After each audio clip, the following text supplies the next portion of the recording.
आणि यानंतर आता एक मोठी आणि महत्त्वाची बातमी हाती येते। काँग्रेसचे दोन बडे चेहरे लवकरच अजित पवार गटामध्ये प्रवेश करणार आहेत। युवक काँग्रेसचे मुंबई अध्यक्ष झिशान सिद्दीकी आणि त्याचे वडील माजी आमदार बाबा सिद्दीकी हे लवकरच अजित पवार गटामध्ये प्रवेश करणार आहेत। झिशान सिद्दीकी आपला राजीनामा वरिष्ठांकडे सुपूर्द करणार असून 10 फेब्रुवारीला त्यांचा हा पक्षप्रवेश होणार आहे। अधिकचे अपडेट जाणून घेऊयात। निलेश बुधावले आपल्या सोबत आहे। निलेश, काय नेमकं कारण आहे की सिद्दीकी हे आता अजित पवार गटामध्ये जात आहेत? काय त्यांची नाराजी आहे?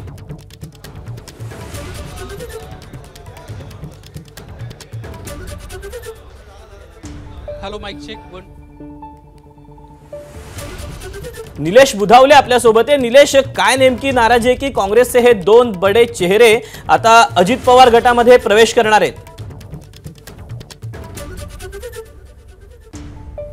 आताच्या घडीची ही सर्वात मोठी बातमी म्हणावी लागेल, कारण युवक काँग्रेस किंबहुना काँग्रेसलाच एक मोठा धक्का या निमित्तानं आता बसल्याचं आपल्याला पाहायला मिळतंय।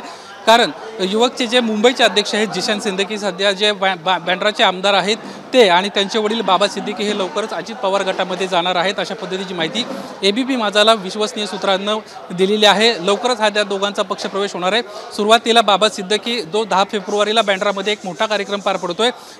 सरकार आपल्या दारीचा तो कार्यक्रम असणार आहे आणि त्या कार्यक्रमामध्ये बाबा सिद्दीकी पहिल्यांदा प्रवेश करतील। दरम्यानच्या काळामध्ये झिशान सिद्दीकी जे आहेत ते आपला राजीनामा जो आहे तो आपल्या वरिष्ठांकडे सुपूर्द करतील। सुरुवातीला ते या मुंबई अध्यक्षपदाचा राजीनामा देणार आहेत आणि त्यानंतर हे दोन्ही बापलेख जे आहेत ते राष्ट्रवादी अजित पवार गटामध्ये आपल्याला जाताना पाहायला मिळतील। खरं तर मुंबईमध्ये आता अजित पवार गटाची मोठी ताकद वाढणार असल्याची देखील सूत्रांची माहिती आहे। या संदर्भामध्ये मागच्या काही दिवसांपासून चर्चा सुरू होत्या, मात्र आता ह्या चर्चांना अंतिम रूप येताना पाहायला मिळतंय आणि अगदी काही दिवसांमध्ये म्हणजे आज साधारणपणे पुढच्या 9 दिवसांमध्ये हे दोघंही राष्ट्रवादी काँग्रेस अजित पवार गटामध्ये जाताना पाहायला मिळतील। सध्या जर काँग्रेसची जर ताकद बघायला गेली तर झिशान सिद्दीकी हे सध्याचे स्टँडिंग एमएलए आहेत जे सध्या काँग्रेसमध्ये आहेत, आणि काँग्रेसचे हे दोन महत्त्वाचे नेते अजित पवार गटाला गळाला लागल्याचं आपल्याला पाहायला मिळतं। त्यामुळे आगामी काळातलं राजकारण मुंबईतलं बदलताना आपल्याला पाहायला मिळत आहेत। लोकसभा, विधानसभा यानंतर महानगरपालिकांच्या निवडणुका होणार आहेत आणि या निवडणुकांमध्ये अजित पवार गटाची नेमकी कशी ताकद असेल ही सातत्याने चर्चा होत होती, तर या ताकदीमध्ये आता भर पडताना आपल्याला पाहायला मिळणार आहेत। हे दोन महत्त्वाचे चेहरे आता लवकरच अजित पवार गटामध्ये जाणार आहेत। दीपक, मात्र निलेश, या सगळ्याबाबत काँग्रेसच्या नेतृत्वाशी, काही वरिष्ठ नेतृत्वाशी बोलणं झालेलं आहे का? त्यांची काही समजूत काढण्याचा प्रयत्न केला गेलाय का? काय नेमकी काँग्रेसच्या वर्तुळातून याबद्दल चर्चा आणि प्रतिक्रिया उमटतायत?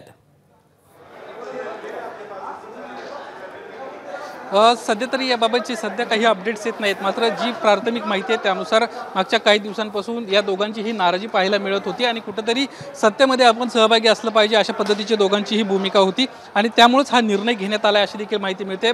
मधल्या काळात जर आपण पाहिलं तर ज्यावेळेस मुंबईचे अध्यक्ष भाई जगताप होते त्यावेळेस सातत्यानं वादविवाद होताना पाहायला मिळत होते, मात्र त्यानंतर वर्षा गायकवाड ह्या अध्यक्ष झाल्या, मुंबईच्या अध्यक्ष झाल्या आणि त्यानंतर खऱ्या अर्थानं युवक काँग्रेसमध्ये झिशान सिद्दीकी यांना काम करण्याची मोठी संधी होती, मात्र अचानक अशा पद्धतीचा जो निर्णय घेतला गेलाय त्यामुळे नेमकं यामागचं काय कारण असावं हे समोर येत नाहीये। मात्र ज्या पद्धतीनं सत्तेमध्ये सहभागी राष्ट्रवादी झाल्यानंतर कुठेतरी मोठ्या प्रमाणामध्ये देशभरामध्ये आपण पाहतोय की विरोधी पक्षामध्ये जे काही नेते आहेत त्यांच्यावर कारवाया होताना पाहायला मिळत आहेत, तर हा अँगल कुठं आहे का ही देखील एक शक्यता नाकारता येत नाहीये।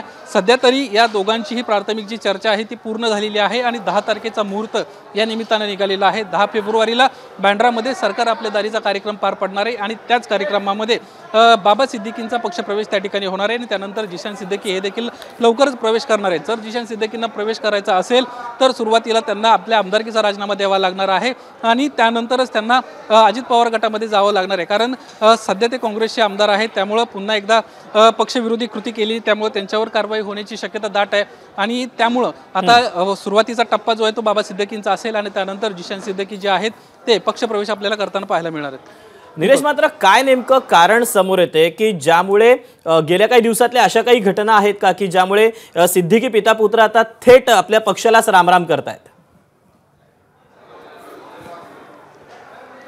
खरं तर आपण मागच्या काही दिवसांपासून पाहतोय की काँग्रेसचा एक मोठा गट फुटणार आणि या अनुषंगानं जर पाहायला गेलं तर मिलिंद देवरा हे त्यातलंच एक मोठं नाव आहे। मिलिंद देवरा यासोबत बाबा सिद्दकी असतील, जिशन सिद्दकी असतील, ज्यावेळेस नागपूरला सर्व वरिष्ठ जे नेते आले होते त्यावेळेस त्या ठिकाणी होते, अनेक वरिष्ठांशी ते बोलत होते आणि त्यानंतर कुठंतरी ही सूत्र हल्ली नाहीत का अशी देखील एक शक्यता वर्तवण्यात येते। कारण मिलिंद देवरा यांनी ज्या पद्धतीने निर्णय घेतला ते शिंदे गटामध्ये गेलेले आहेत आणि ते सध्या साऊथ मुंबईमध्ये कुठंतरी आपली पाळंमुळं रुजवण्यासाठी लोकसभेच्या अनुषंगानं प्रयत्न करतायत, लोकसभेची सीट आपल्या पदरात पडून घेण्यासाठी प्रयत्न करतायत। मध्ये राज्यसभे संदर्भात देखील त्यांची चर्चा सुरू झाली होती। अशा वेळी हे दोन अजित पवार गटाकडून चेहरे जे आहेत ते अजित पवार गटामध्ये येणं म्हणजे आगामी काळातलं राजकारण जे आहे ते कुठेतरी बदलताना पाहायला मिळणार आहे। अजित पवार गटाला राष्ट्रवादीला मोठा फायदा होणार आहे। जर राष्ट्रवादीचं मुंबईतलं आपण जर कार्यक्षेत्र पाहायला गेलं तर अगदी काही बोटावर मोजणे इतके जे नगरसेवक आहेत ते शरद पवारांकडे होते, मूळ राष्ट्रवादीमध्ये होते। मात्र राष्ट्रवादीमध्ये 2 गट पडल्यानंतर नगरसेवक देखील विभागले गेल्याचं आपल्याला पाहायला मिळालं होतं। सध्या तरी शरद पवारांकडे नगरसेवकांची संख्या जास्त आहे, मात्र जिशान सिद्दकी आणि बाबा सिद्दकी हे दोघं ज्यावेळेस काँग्रेसमध्ये येतील त्यावेळेस नक्कीच त्यांची जी ताकद आहे, राष्ट्रवादीची जी ताकद आहे ती वाढताना पाहायला मिळणार आहे। मधल्या काळामध्ये अशी देखील चर्चा सुरू झाली होती की राज्यसभेची ज्यावेळेस सीट दिली जाईल त्यावेळेस कुठेतरी अल्पसंख्याक चेहऱ्याला त्या ठिकाणी संधी दिली जाणार आहे। त्यामुळं आता राज्यसभेच्या अनुषंगानं काही घडतंय का हे देखील पाहणं महत्त्वाचं राहणार आहे। कारण 8 तारखेला राज्यसभेच्या अनुषंगानं फॉर्म भरायची डेट सुरू होती, ती 14 तारखेपर्यंत असणार आहे आणि दरम्यानच्या काळातच बाबा सिद्दीकींचा पक्ष प्रवेश होतोय। यासोबतच जिशान देखील लवकरच अजित पवार गटामध्ये जाणार आहे। त्यामुळं सध्या या सगळ्या विषयाच्या अनुषंगानं नेमकं सिद्दकी कुटुंबियामध्ये काय चाललंय हे सध्या तरी समजलेलं नाहीये। वरिष्ठांशी बातचीत केल्यानंतरच हा महत्त्वाचा निर्णय त्यांना घेतला असणार अशी देखील शक्यता वर्तवण्यात येते।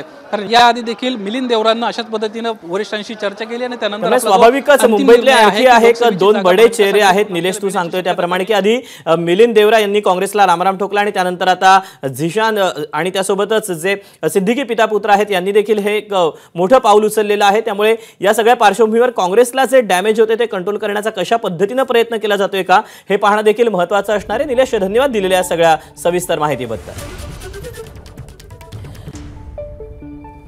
तेव्हा बाबा सिद्दीकी आणि जिशान सिद्दीकी हे आता अजित पवार गटामध्ये प्रवेश करणार आहेत। त्यांनी काँग्रेसला रामराम ठोकण्याचा निर्णय केलेला आहे। त्यामुळे एक मुंबईतला काँग्रेसचा एक महत्त्वपूर्ण असा चेहरा अर्थातच लवकरच अजित पवार गटात प्रवेश करणार आहे। एबीपी माझा, उघडा डोळे बघा नीट।